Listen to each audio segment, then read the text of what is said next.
Welcome to the Behind the Bits podcast.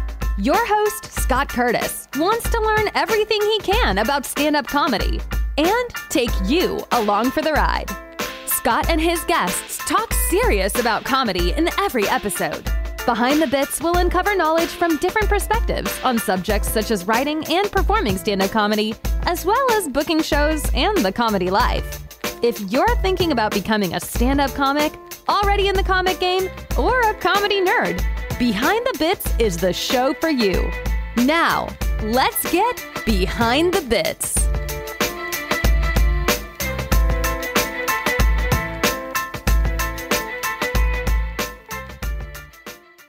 Welcome back to the Behind the Bits podcast. I'm still Scott Curtis, and I've got Bob Zany with me. How you doing, Bob? Doing great, Scott. You know, I've always wanted to be behind a bit. I hate to be ahead of it. Yeah, being behind is great. Now, I got to say, I probably know way too much about you. It's kind of getting from the being a super fan to being kind of a stalker. So I already know everything about you. Well, I think that chip you had implanted in me is kind of my fault. Yeah. I should have said no. For instance, your co-star in the movie 23 Minutes to Midnight is Nia Peoples, and you went to school with her, right? Yeah, it's actually called 23 Minutes to Sunrise. It's out there somewhere. I know it was in Redbox for a while, which was kind of cool. Yeah. Going to a convenience store and seeing my name on a Redbox. But yeah, Nia and I went to high school together. She is class of 1980. I was class of 79. She actually gave me rides to school her junior year. And then we ended up doing shows together at the Ice House in Pasadena, inviting everybody from high school to come see. And then she went in a separate direction called Success. And I'm here talking with you. Oh, you've arrived, baby. Yeah. I'm calling you from a dog park in Henderson, Nevada. And let me tell you something. These dogs aren't practicing social distancing. And, you know, that's the thing that cracks me up about it, Scott. Think about it. Dogs are supposed to have their sense of smell is like 500,000 times better than ours. Yeah. So couldn't it just call that in? Hey, isn't that Peppy about 3 blocks over's ass? Yeah, I think that's a great idea. If we can train them to do that, that would be better. Because we don't need to see that. We don't need to see the butt smelling. Right. It's a whole new world with this COVID-19 thing going on. By the way, I suggest everybody COVID-19 when it hits 20 sell. You're still writing, aren't you? Oh, all the time. I have no other. You know what? I'm not saying that some of these stores are price gouging, but I couldn't believe how many times I heard price check at the 99-cent only store. And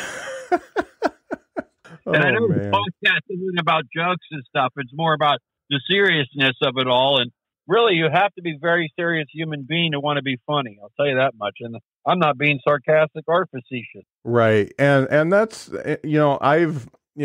any comic that's listening to this that doesn't know about your career and how long you've been traveling and just doing the circuit, they need to know, because you're kind of the godfather right now, and you're the one that has done all the work and did what needs to be done, even though you were close but no cigar in a lot of things. Well, yeah, I think there's a few people like that in this business that can say that, but I always point when people say, they talk about flattening the curve right now with the disease.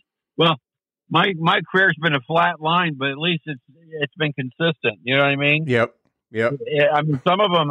I have a lot of old friends in the business who went far up and then way down, and I never even hear from them again. Yeah. Are you still friends with Murray Langston? Yeah, I don't know. Unless, was there a falling out that I didn't hear about? No, I just wondered. I follow him on Facebook, and he puts out some funny and weird content. Yeah, he's constantly putting stuff on Facebook, jokes and stuff. Murray, yeah, he's one of those guys that in the beginning was kind of there for me. Doing that movie with Linda Blair and him was an amazing experience.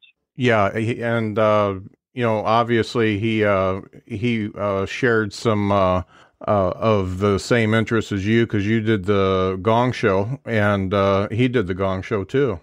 Right. My episode, I wasn't on with him, but about 3 years later, I was a messenger in Hollywood, and I actually delivered a check to him somewhere. Maybe it was to his accountant, and you could see through the envelope, and it was like a check for $40,000. And this is like 1980, and I'm going, hey, wait a second, maybe I'm going to go in the right business. Yeah, no doubt. But then about 8 years later, we did the movie Up Your Alley, and they called it a labor of love, which means we didn't get paid much. Right. That's for sure.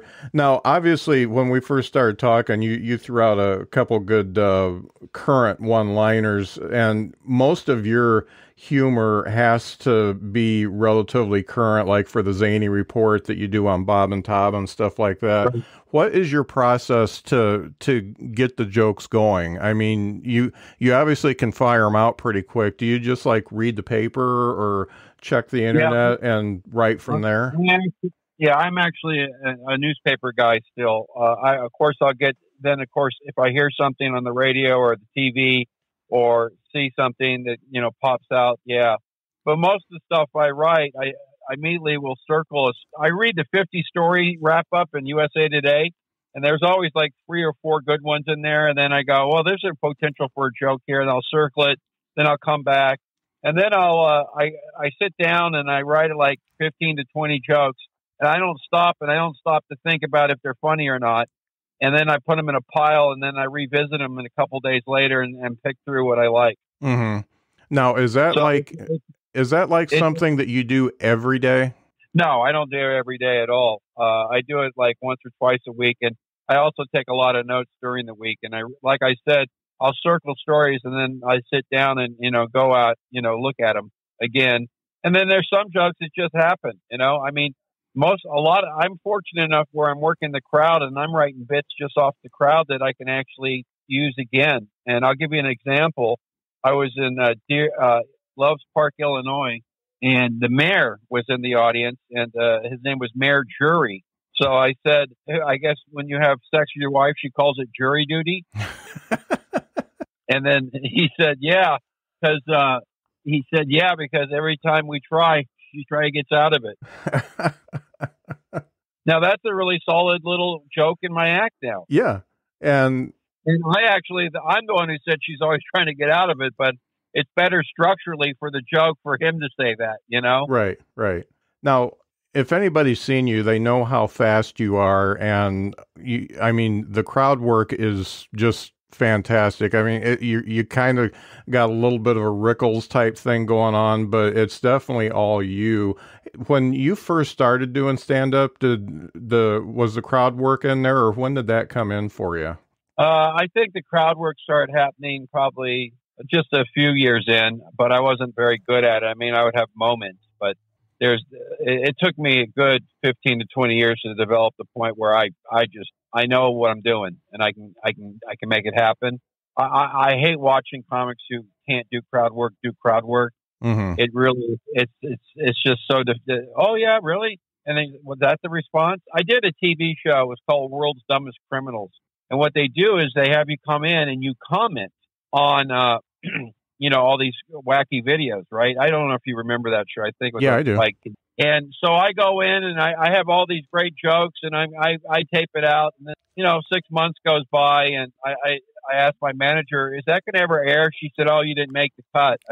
So I watched the episode that I did, and every comic they turned to, they would cut to, they would go, wow, what was that? That's what they said. And I'm just going, okay, so you really didn't need anyone you needed a cheerleader. Yeah. So, it was a great learning experience, Right. Because God forbid funny would fall into it. And I know about story structure, and some jokes don't belong in a story because it just doesn't make sense. But this was a show making fun of people. Maybe the guy, making fun of him could be funny. Mm-hmm. Instead of, wow, what was that? It was pathetic. That's ridiculous. Yeah. So thinking about the crowd work, you said you weren't very good at it. What makes someone good at crowd work? I think listening, and not being afraid of what, if they go on a little too long and not feeling you have to dominate it with a joke. Mm-hmm. Because yes, I have jokes ready for certain things people say, but they have to say them the right way. And then there's times that I have the perfect joke to say, and I'll challenge myself and go a different direction, and it works just as good, if not better. Mm-hmm. It's really about being in the moment, being present. And I don't know if you can, that's what acting is all about. You're reacting. You're Right. reacting to the situation. So I'll give you an example. I did this show, my last show, I think. I don't know when my next show is, but my last show, I did this show where this woman was leaving to go to the bathroom during the first act, and then started doing it with me and came back. And she was a rather large woman. And I said, I was going back and forth and getting some laughs. I wasn't being too mean to her, but finally she said something. I just bought $340 in groceries because of what's going on in the country. I said, what's going to last you a day? And the whole place went nuts, But it was just like, it wasn't the first thing she said or anything. It was like, it kept leading up to the point she pushed it, and she's like, they have no idea what I'm holding back. Yeah, that's great. I've been in the audience where you've been talking to somebody and they just you hear their whole life story, and you probably end up with like 4 or 5 tags just from them talking. And if you're listening, then you can really respond. And it's an art. It's definitely an art that I haven't tried yet, and I'm a little scared. So Well, it's just doing it. That's the whole thing. But I always tell people my show is kind of like a talk show without the desk and chair when I'm talking with the audience. So I really enjoy it. And you know what? It's like everything that happens, there has to be something new. So these people are new, and sometimes you hear the same stuff, but there's a lot of unique stuff they say to you, and you just go, wow. There was a guy in Lincoln, Nebraska. I said, what do you do for a living? He says, I work at a why am I blanking on this? A fruitcake factory. I said, wow, I guess the best thing about that job, not a lot of employee theft. and then he said, yeah, when we do inventory, we end up with more than we started with. And again, it was like, I've never had anyone tell me they worked at a fruitcake factory, Yeah, I bet. I've never met anyone named Jury. So those are like nuggets that you find. And then I would say about 30% of my show is a show that I say things I'll never say again, and I was in Israel twice now, and I was supposed to go back in May, but I don't think that's going to happen. Yeah. But anyway, I was there, and people were coming up to me in the eye. Boy, you're a lot like Rickles. You're like Rickles out there, like you kind of said. And I said, which is a great compliment. Don Rickles was the best. Right. But Don knew what he was going to say to everybody. Yeah. I gather the information and then say something. So it's a little different in the way they're working the crowd. And I'm not taking anything away from Don, but if you Don was so funny, like he'd sit panel with Letterman and you'd just be laughing your ass off. But if you put that down on paper, what he said, and look at it, you go, that's not funny. Yeah.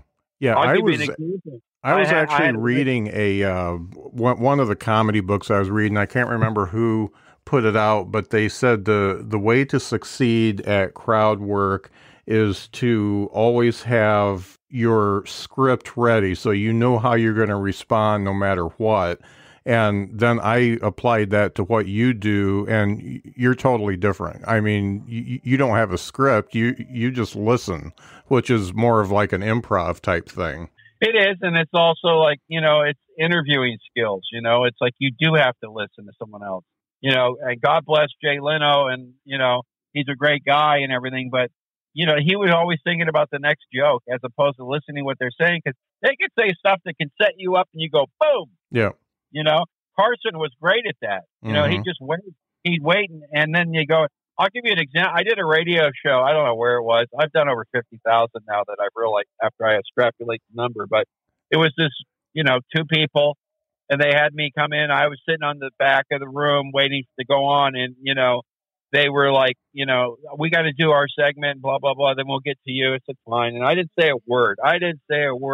And then, finally they said, oh, Bob's been real quiet because they told me to be. And then I went off on them. They were on the ground laughing, and I took the show over. Jimmy Pardo does that. I did his podcast, and for the first 15 minutes, he makes you sit there and not say a word, and he keeps referring to you, and you're not allowed to respond. Oh, yeah. You should do Gottfried's podcast sometime, because he'll tell you your whole history before it even gets started, and that's about 15 minutes. His history or your history? He'll talk about your history. I mean, he basically reads your IMDb, your biography, anything you've ever been in, and it's hilarious because he goes on for minutes and minutes sometimes. Right. Well, the world's longest intro? Yeah. And it's just become, he did it, he didn't do it ironically before, but now it's a little kind of ironic just because it gets him a laugh, and it loosens the guests up because they say, "Oh, I didn't even know I did that," Now, a lot of people tell you, Scott, you sound like Tom Bodette. No. So Motel 6, huh? Yeah. I feel like I'm waiting for the light to be turned on. Come over to Motel 6, $16.99, and the beds may or may not have bed bugs. Well, listen, I'm going to keep talking to you, but I'm going to drive over to the 99-cent store to get a newspaper because they're only 99 cents. Okay. So let's keep talking. I just want, if you hear anything, let me know. Okay. Yeah, you're sounding fine so far. Yeah. The sun's coming out, Annie, tomorrow. So one of the things I like to ask people that are on the show is, can you pinpoint when you decided that comedy was going to be your thing, and no matter what, that's what you were going to do? Well, I think it was the Gong Show when I had just turned 16, but I auditioned when I was 15, so I always count those 2 months. Because they paid me. They embarrassed me so much on national TV by having a nun dressed like a man dressed like a nun with a big net to pull me off stage. It was called a specialty act, so I actually got $125.98 from AFTRA. And I went, wait a second, I can make money doing this? I mean, I'd maybe make that in 2 weeks painting houses with my dad, and that was just 1 day's work. So I think that was it. But I always can make people laugh for whatever reason. And, when you go back in retrospect, you go, the hoops and everything I had to do to get to wherever I'm at, there was, it's a rough road. Mm-hmm. It's a rough road emotionally, not physically. Right. It's like the rejection and the audience going, what the hell? Get ready, because Scott's is taking over Daylight Saving Time. It's such a big event that we're calling it Day-Long Saving Time. And now it's got real savings. In fact, it's the biggest deals of the year. Audacious? Absolutely. So don't wait. Stock up early and you'll be able to save up to $20 on Scott's Triple Action and Easy Seed products today at the Home Depot and Lowe's. Offers available March 9th through 22nd at select U.S. stores while supplies last. Selection varies by location. See store for exact offers. That's it. Staring it. Yeah. And so you decided you were going to do that. And I know that you spent a number of years as a club runner yourself. And you saw a lot of talent go through there. As a club runner, what do you look for in a comic to say, yeah, they're okay for the club, or yeah, I think they're going to probably do well? Well, I was a club booker, and I pretty much booked my own room, so they were all called Bob Zany's Comedy Outlet, except for the Rodney Dangerfield rooms in Vegas and L.A. They were at Rodney's place. For some reason, he wanted to go with that name. But anyway, I gave people shots, basically, because I knew what it was like for me when I started out. And, it's funny, I say that, and I only had been doing it for 6-7 years when I started booking rooms. But I'd give them shots, but I always told, them that, look, I can get you in the door. It's up for you to be able to stay on the other side of the door. And meaning, you have to do a good show. I can't go to bat for you if you bomb. Right. So it was more about giving people shots and helping them out. There's a lot of people who work for me that, Andy Kindler started out with me, Alonzo Bowden.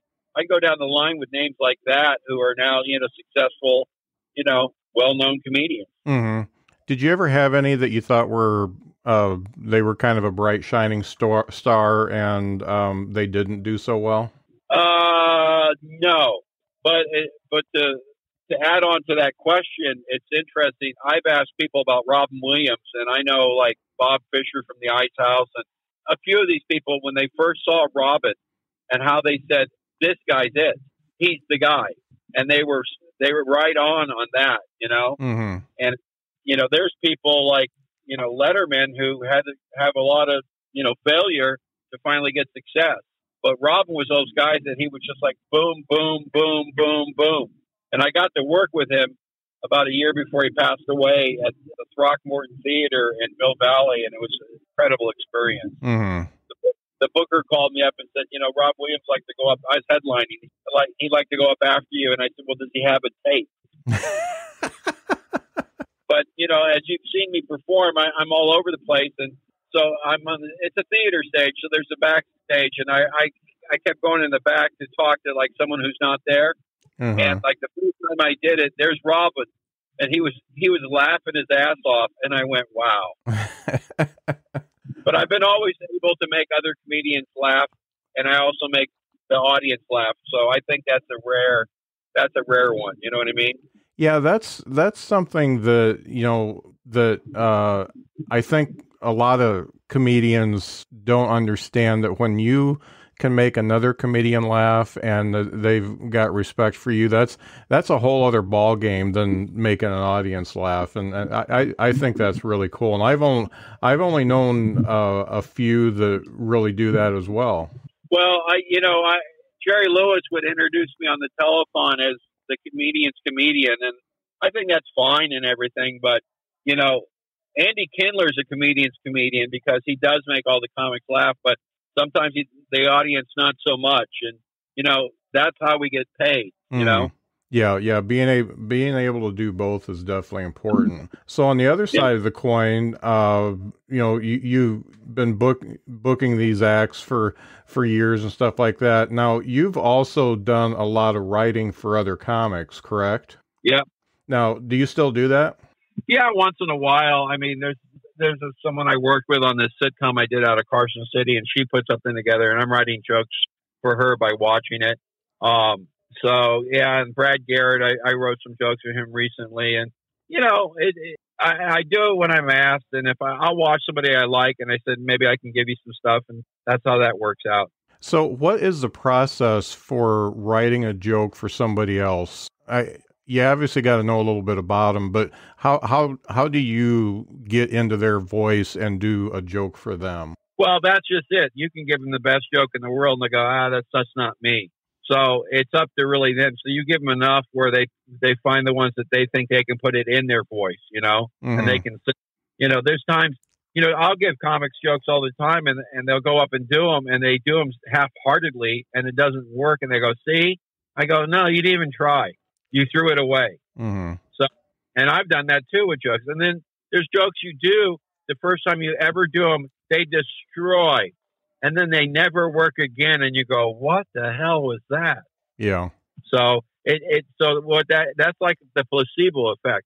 So basically, you got the really good one that night because you believed in it and you were excited about telling it. And then the next night you're so confident in it, it didn't work. I don't know. That's a weird one for me. Yeah. Do you have any jokes that you just fell in love with that you don't understand why they don't work?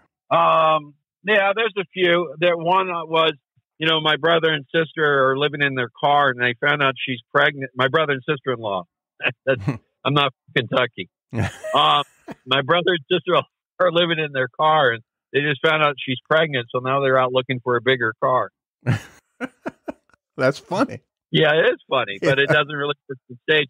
And then another one, this is like, I had rejection letters from people because I always try to write for something when I first started out. I have a rejection letter from Mad Magazine telling me that one of my jokes was too offensive. Oh.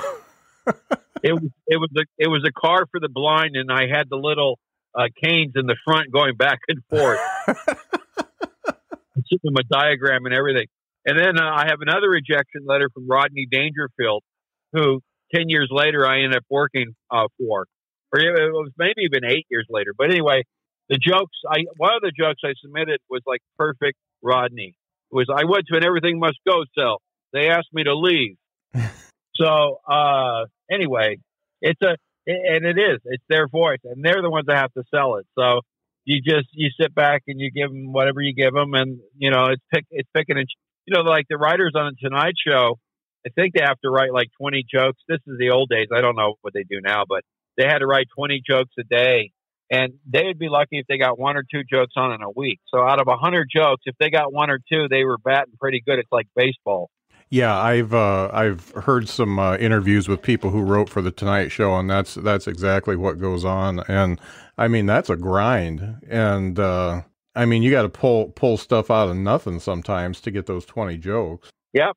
Thinking about the different areas of the country, because you pretty much do coast to coast, north to south.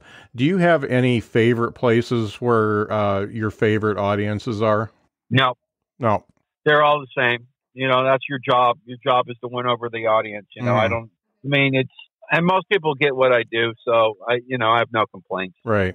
So that's something that's interesting to me. I hear 2 different approaches from comics. Some comics say it's you versus the audience, and some people say it's your job to create an atmosphere where people can laugh. So you're obviously on the fact that you are serving the audience versus against the audience, right? Yeah, and you're one of them. I couldn't go out and make fun of people in the audience if I wasn't making fun of myself. Mm-hmm. So, I mean, they have to get, I'm you, but I'm not sitting down in a chair watching me. Right. That's where you have to be with them. You have to be on their level. You're not above them and you're not below them. You're on their level. But also, when people heckle me, I say, I wish you luck. Let's see what happens. I'm a little above their level when it comes to that one. Uh-huh. But I think by now that when you go somewhere, probably at least 2/3 of the audience knows who you are and what to expect. Do you think that's about right? Maybe half. Okay. I'll tell you, it's amazing. It does. You really think you're known. And I was doing a show at the Maxim Hotel in Las Vegas. This had to be about 25 years ago. And Brad Upton and I were working together. And some lady came up to us after the show and said, you guys are amazing. This is the best comedy show I've ever seen. I went across the street and I saw this guy named Carrot Top at Bally's, and all he did was props. And I'm just going, okay. You didn't know who Carrot Top was, but you just paid 5 times the amount to go see him because he was in the big room. Yeah. So it's like most people, and it's fine with me.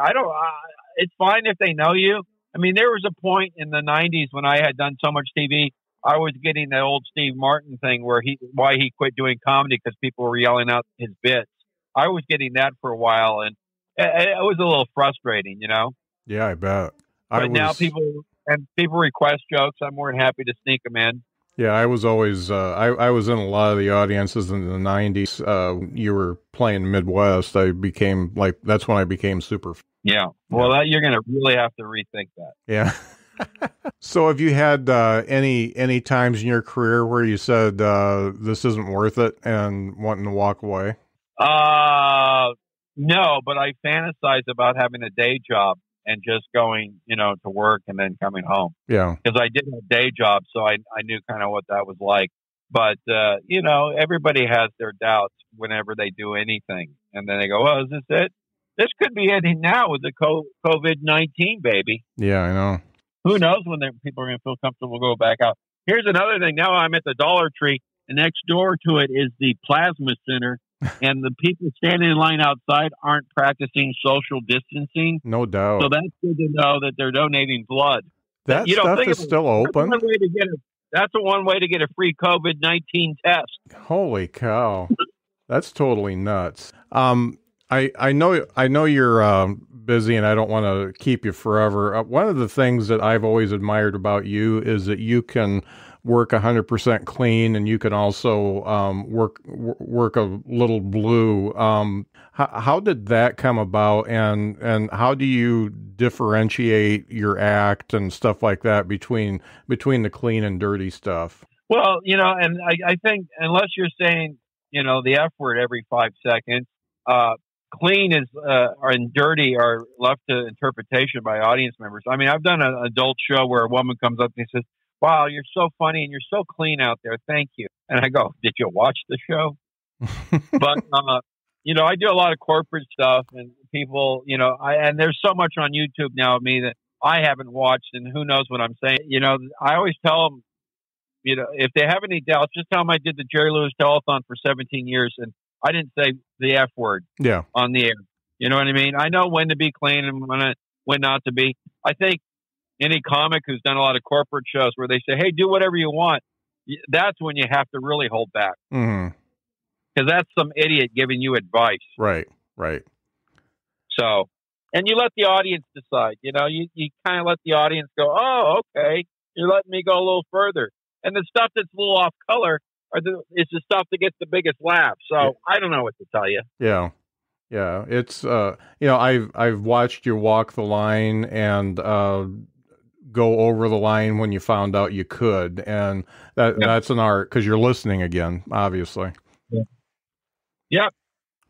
Yeah. One final thing: when you are watching comics now and giving advice to comics, let's pretend like the country's not shut down. And what would you say are the three biggest things a comic needs to know to be successful? Well, it's stage time. It's getting so comfortable with yourself. When you walk out there, there's not a room full of people. You're just standing there, with one other person talking. You have to be comfortable, and likability is important too. I mean, when you said about you against the audience, well, there's an adversary thing going like, well, they're the problem. Well, they're not the problem because they're there because of you. Because they want to laugh and they want to have a good time. Mm-hmm. So likability is a big one. And, wanting to do it in the first place. The audience can tell if you don't want to be up there. Yeah. I do a joke at the end of my act that I've been doing since like 1981, and I remember I had this manager tell me he didn't like the joke, and it finally became me. It says, "I got to get going because I don't want to be here." And I remember I'm young, I'm like 20, 21, and he saw me. He says, "I don't know if that joke, it doesn't make sense to me. Why are you saying that?" But it took me years to grow into that. I can say that knowing I want to be there, but they get what I'm saying. You know what I mean? Yeah, I've heard that, and that's just hilarious. Well, Bob, I really appreciate you being on the show. Is there any thing that you'd like to plug before we get off? Right. Two things. One, Dry Bar's got my comedy special, which is completely clean, by the way. It's supposed to drop April 15th, but we'll see if it's going to be a little later than that. Okay. So that's kind of cool. And then the other thing is I'm starting to sell off a lot of my memorabilia and collectibles on Macari. It's an app. It's called MERCARI. Okay. And it's some great stuff. I'm going to have a lot of showbiz stuff there, too, because I got too much. And I don't have any kids, so I have no one to leave it to. Do you have any of the Do the Math Baby calculators on there? I have that. I mean, I guess I could put up some of my merch, but I'm like limited. I have Christmas tree ornaments that we sold. We have the fishing bobbers, but I don't have many of those left. I don't even have like one of my CDs anymore. Oh wow! So I mean, I put out 7 CDs and 1 album. Mm-hmm. But anyway, so it's kind of cool. You can go see stuff. I just sold something yesterday. I bought the Space 1999 trading card unopened. Oh wow! From 1976. I got a lot of that stuff. So it's kind of cool. Macari is the app. I guess if you search Bob Zany, you can find my stuff. Yeah, cool. I'll put a link to the Macari app in the notes here, and I'll be looking for that Dry Bar special too. That sounds great. And if you want to see a good documentary, Close But No Cigar is just fantastic. You can still buy that, right? I think it's still on Amazon. The last time I spoke to the person in charge of that, so I think you can buy a physical copy. I don't know if they set up the downloads again or not because they were wanting to pay us 16 cents per view. Yeah, and they charge 10. It's like too much. Yeah, that's like Spotify. Yeah. What a mess. So, but anyway, we'll see what happens. We'll keep moving. Well, Bob, I have to say you've always been one of my favorites, and you're one of the reasons why I do stand up now, and I really appreciate you being on the show. Well, if there's anybody in the audience who listens to this podcast, I want you to take Scott's talking and then put it next to Tom Bodett and do one of those scientific matches, because I think that's who I'm talking to. And this Scott Curtis guy is just somebody who's it's an alter ego, which I think Tom Bodett is an alter ego. Yeah, this is Tom Bodett from Motel 6 telling you have a great night. People are going to, I hope, do you get emails over these things? Nobody's, I get emails, but nobody's ever said I sound like Tom Bodett. I've got a few. Let's see what they say. They can even email me. It's on my email address is at my website, bobzany.com. So. Yeah. On the Twitter at BobZany too. Yep. Thanks a lot, Scott. You're the best, baby. Thanks for being on. Have a great day. America needs reliability, roads to keep supplies moving, energy to power every moment. And we need that reliability now. Hundreds of new infrastructure projects are awaiting government approval. Projects that will supply thousands of jobs and improve American lives. But new red tape from the White House could create years of backlog, or worse, project cancellations. Ohio can't wait any longer to build back better. We need progress now for better roads, more affordable energy, and a reliable supply chain. Help break the gridlock. Call Senator Brown, 202-224-2315. And tell our senator we need him to cut the red tape and get Ohio moving again. 202-224-2315. Paid for by the Coalition for American Jobs. At Kroger, we want our fresh produce to meet your expectations, which is why we're dedicated to doing up to a 27-point inspection on our fruits and veggies, checking for things like scarring. In fact, only the best produce like zesty oranges and crisp carrots reach our shelves. Because when it comes to fresh, our higher standards mean fresher produce. Kroger, fresh for everyone. And right now, stock up on your favorites during the 10 for 10 sale. Mix and match participating items and get 10 for just $10 with your card. Kroger, fresh for everyone.